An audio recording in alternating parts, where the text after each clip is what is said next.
go into a circle, preparation, preparation, preparation.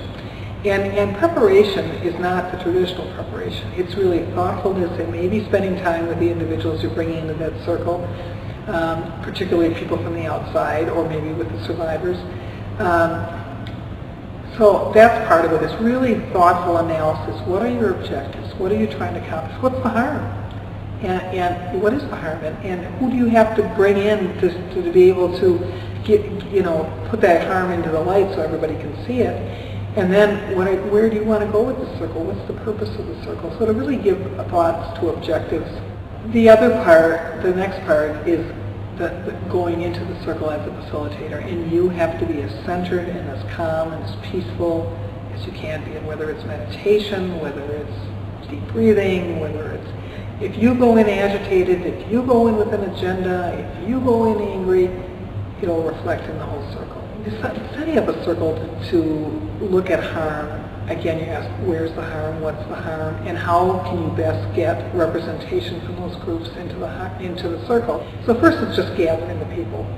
The second big hurdle is to convince those individuals that this is going to be a process that is helpful. A lot of people, particularly in our culture, go, oh, it's too touchy-feely, nothing I want to do, oh, you're going to make me hold something and talk, I don't want to do that. The people that we work with have a lot of cynicism about, I'm not going to sit in a circle and sing Kumbaya. That's not what's happening.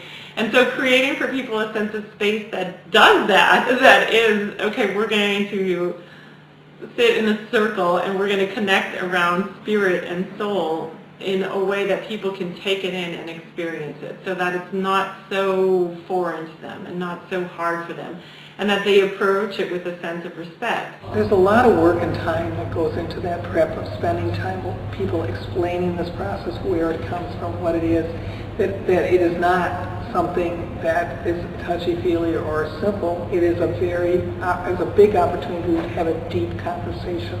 So after you gather people and you get people together in a circle, even though you've done prep work, you need then for the keeper to really set the tone for the circle, to talk about the tradition of the circle, the fact that being respectful of each other with varying views is extremely important.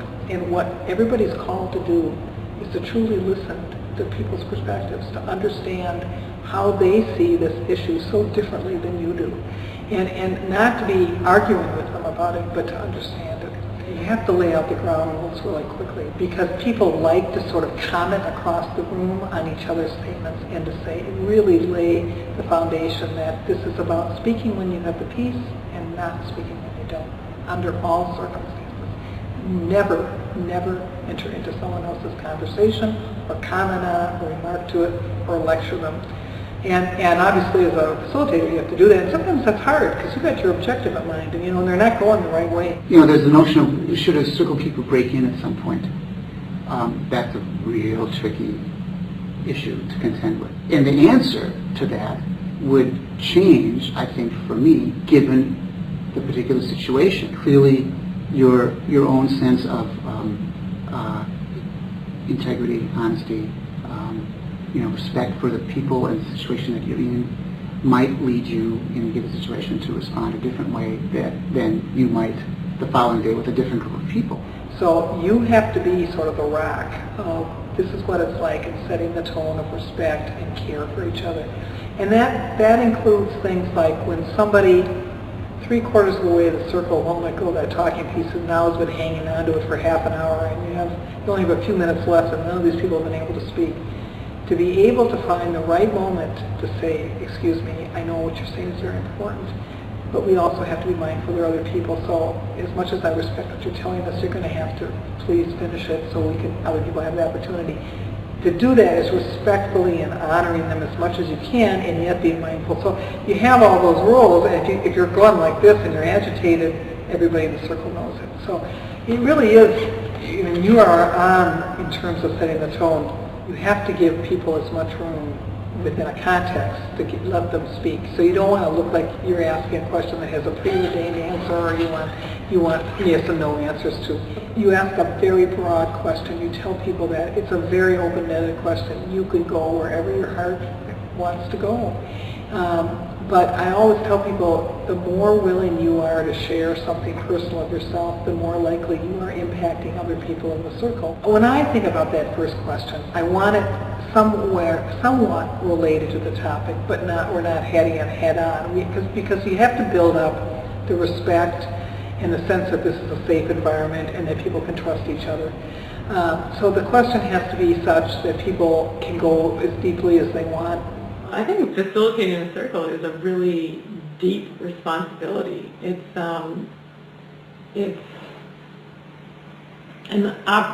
like a golden opportunity to have people hear messages that they wouldn't really hear other ways, and to feel things that they wouldn't really feel. And so that's a big responsibility. The hardest part of facilitating is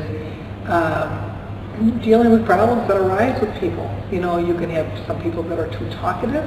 No matter how many times you tell people it's about personal storytelling, some people will go into lecture mode and start lecturing or diatribe against somebody, which is inconsistent with what you want and how to handle those things. Part of doing this, I think, is really anticipating problems, those kinds of problems, and trying to address it up front. And really, you know, depending on the group, if you're dealing with racial issues or police community issues, you know some of the problem areas.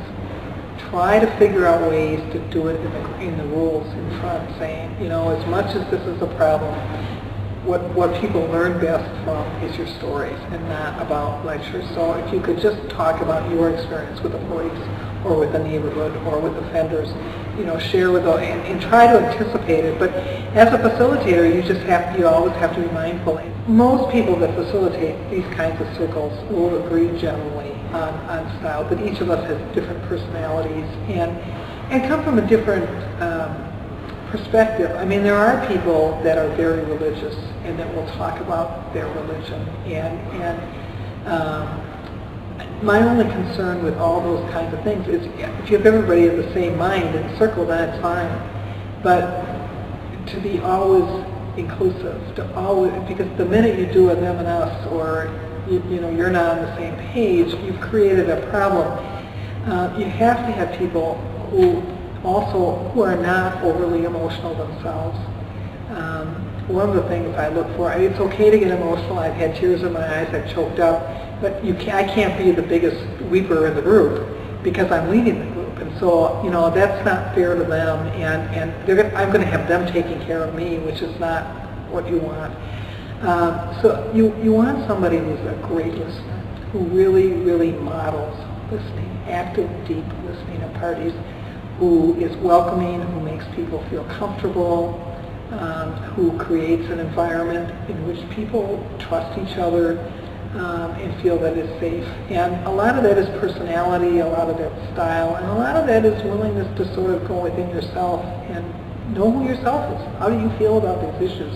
Really do some self-examination and think about how it is that you're going to enter into this group in a way that's going to be welcoming to all the diverse views and experiences. It's also being flexible. Things happen in a circle that you can't anticipate. You may have to shift your question. You may want to change your question because you can't control what they're saying. And so even though you ask open-ended question, if everybody's going in the wrong direction, you have to be flexible enough to somehow get a question, the next question that's going to encompass what they're saying, but also try to get you back to where you want to go. And just gently guiding people. If you are guiding people in love, they feel it. And